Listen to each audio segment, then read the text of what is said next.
Welcome to Stairway to English. Here, you can practice listening and reading in simple English. Every story, every lesson is made for learners like you. Step by step, your English will grow stronger. Stay with us. Listen carefully, read along, and let's climb the stairway to English together. Episode 1: The Dream of Becoming a Knight. Don Quixote is one of the most famous characters in world literature. He comes from Spain, and his story was written by Miguel de Cervantes in the early 17th century. The book is very old, but the message is still important today. Don Quixote is not only a funny man with strange ideas, but also a character that makes us think about dreams, reality, and the value of imagination.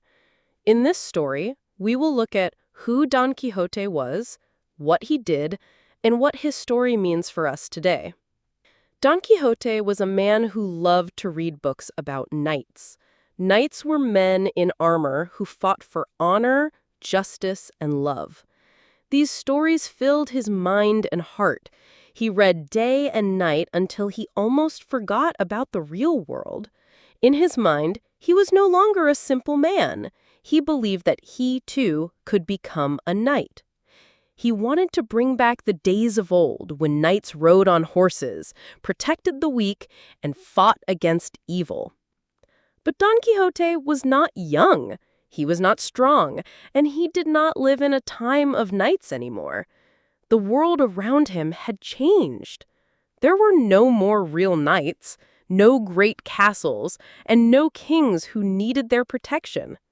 Still, Don Quixote believed that the world needed knights again.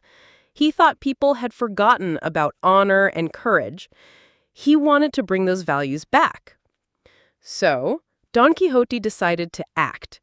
He put on old armor that he found in his house. The armor was broken, rusty, and weak, but he believed it was strong enough. He gave himself the name Don Quixote de la Mancha, which made him sound like a true knight. He even found a horse, though the horse was very old and weak.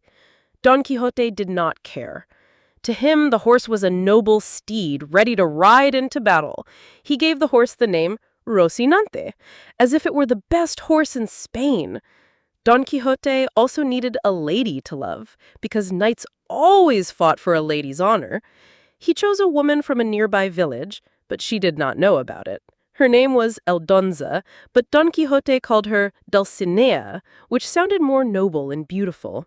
In his mind, she became a great princess, even though she was just a simple woman. Now Don Quixote was ready. He dressed in his armor, rode on Rocinante, and set out to live the life of a knight.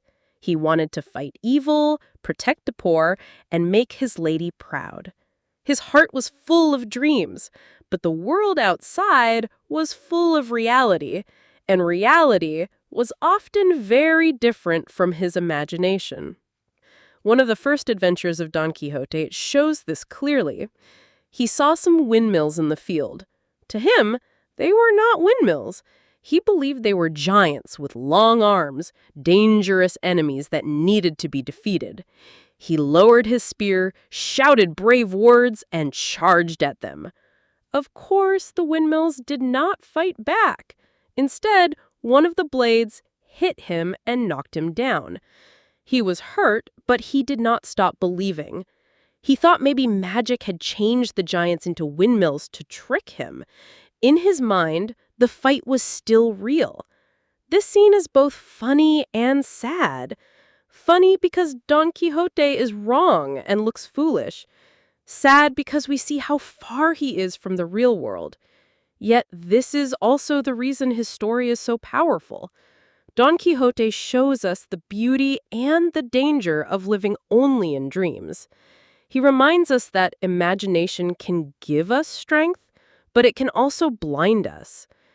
In the first part of Don Quixote's story, we see a man who does not accept the world as it is. He wants the world to be better, more noble, more romantic. His dream is not practical, but it is full of hope. This makes us ask questions. Should we live only with reason, or is there a place for dreams?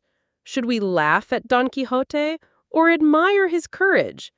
His story begins with a man who chooses to believe in a world that no one else sees.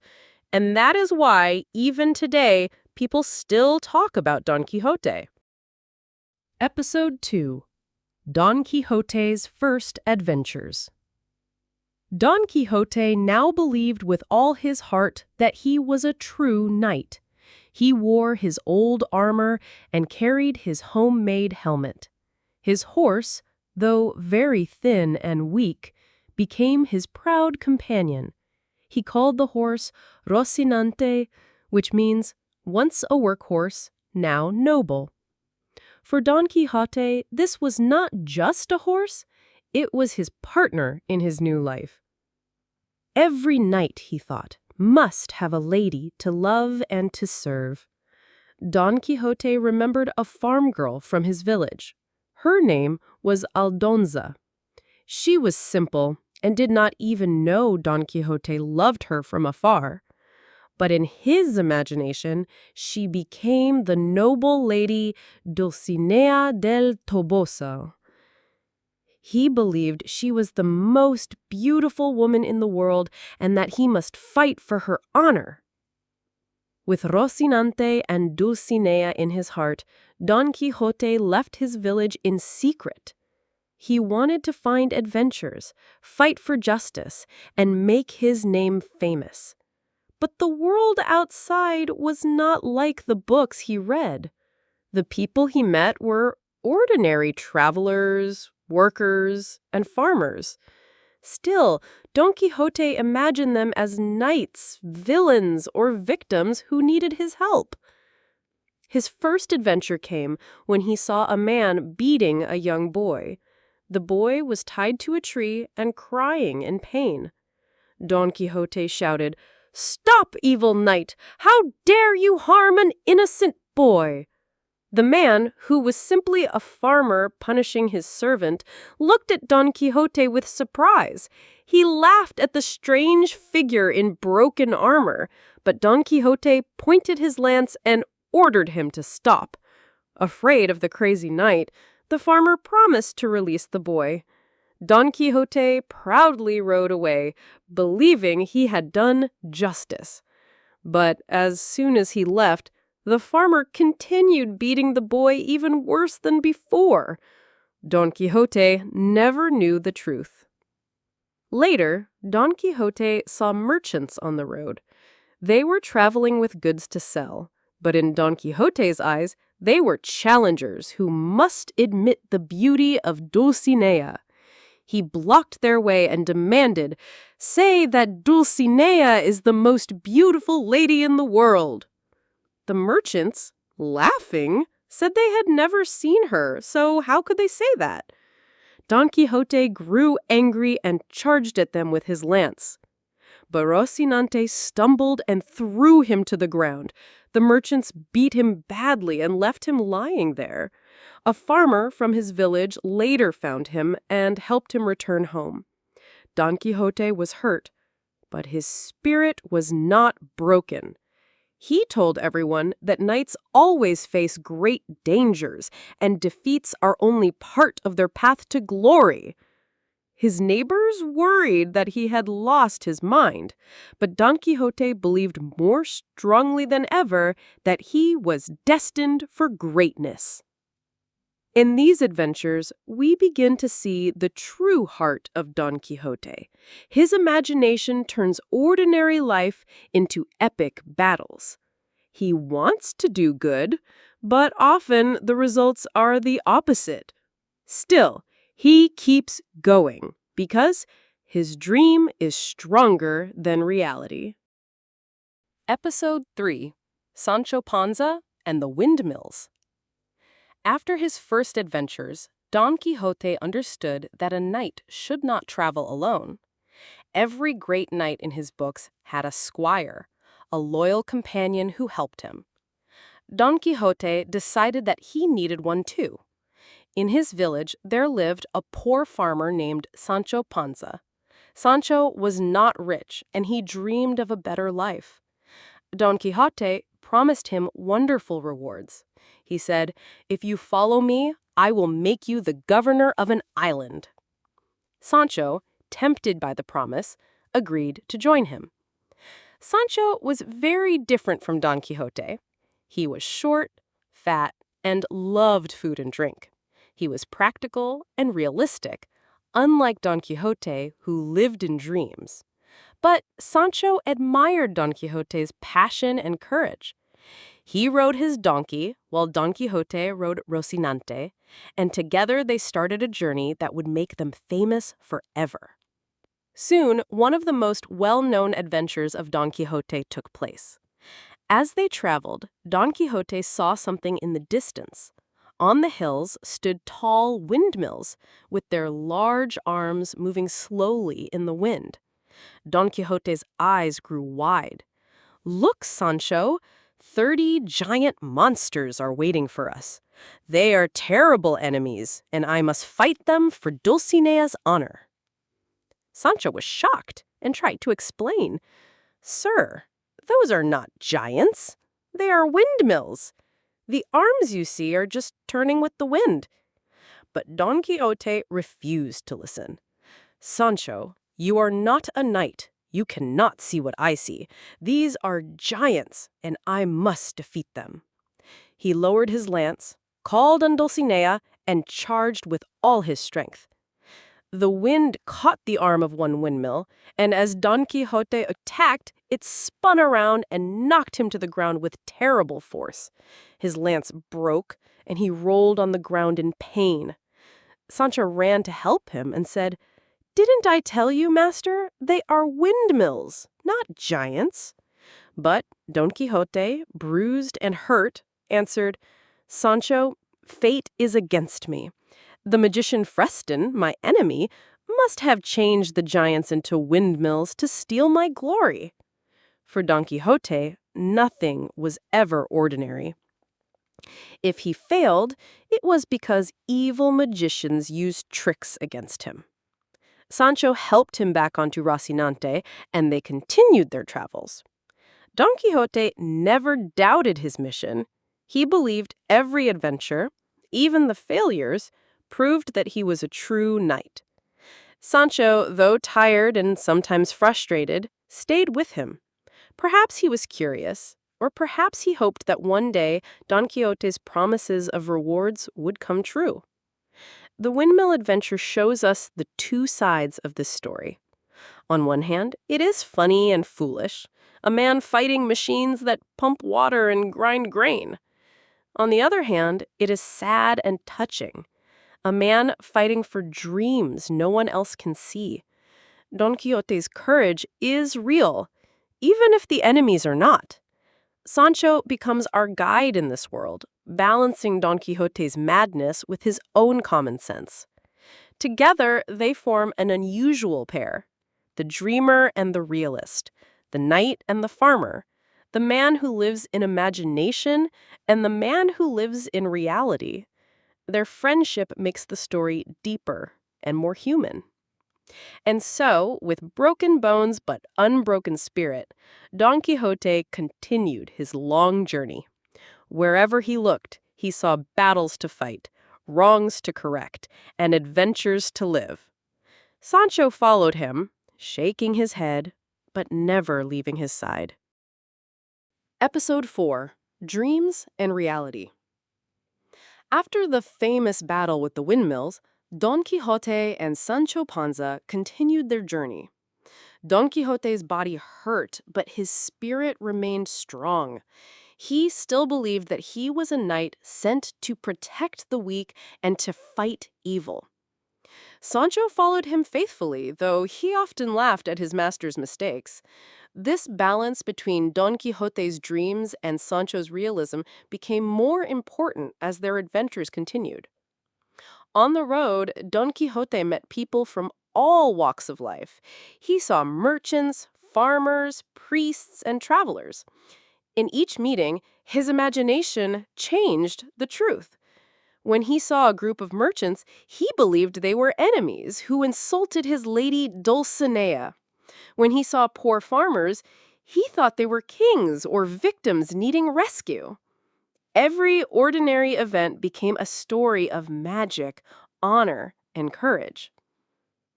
One day, Don Quixote saw a group of prisoners being taken away by guards.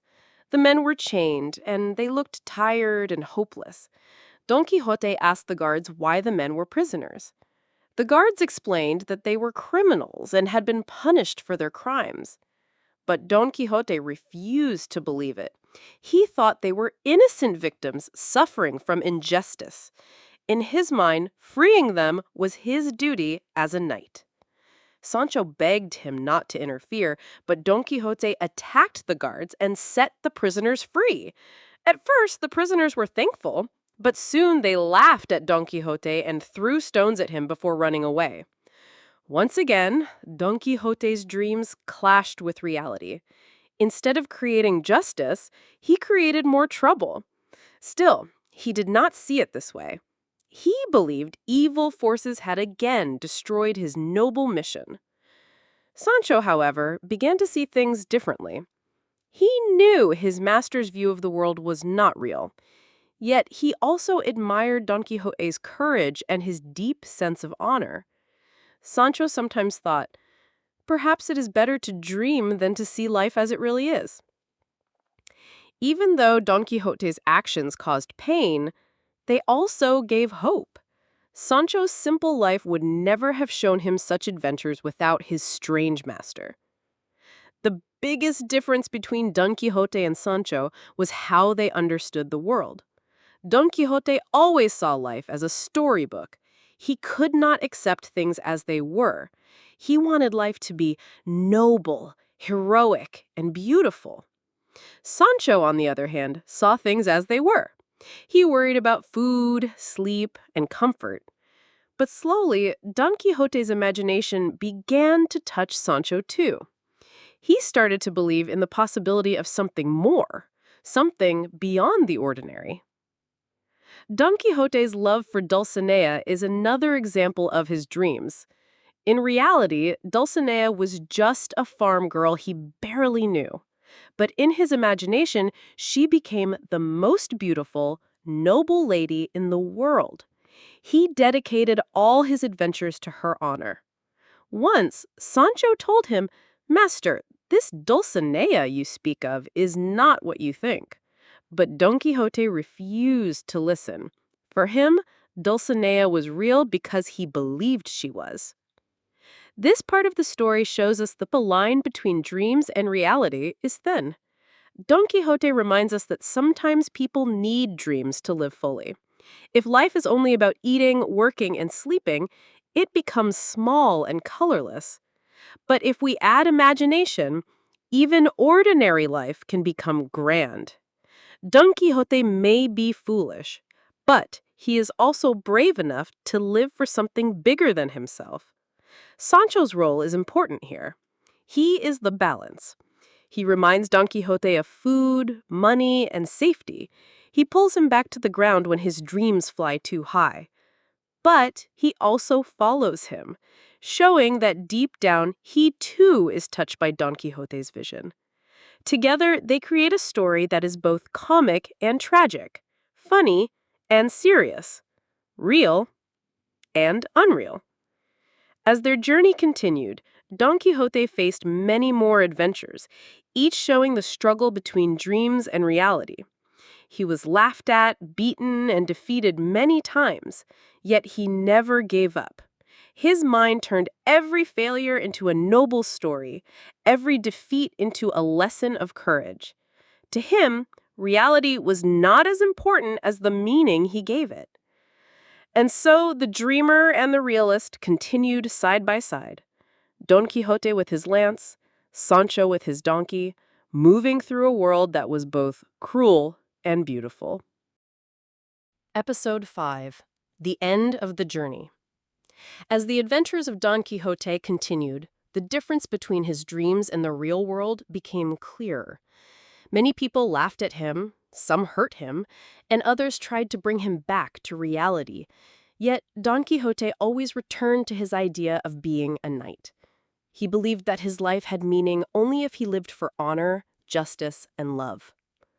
One of the last great adventures came when Don Quixote faced a knight known as the Knight of the White Moon. This knight was, in truth, a young man from Don Quixote's village who wanted to bring him back home.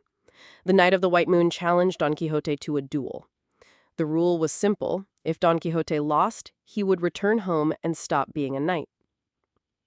Don Quixote fought bravely, but he was not young or strong anymore. His opponent defeated him. For the first time, Don Quixote could not turn his failure into a noble story.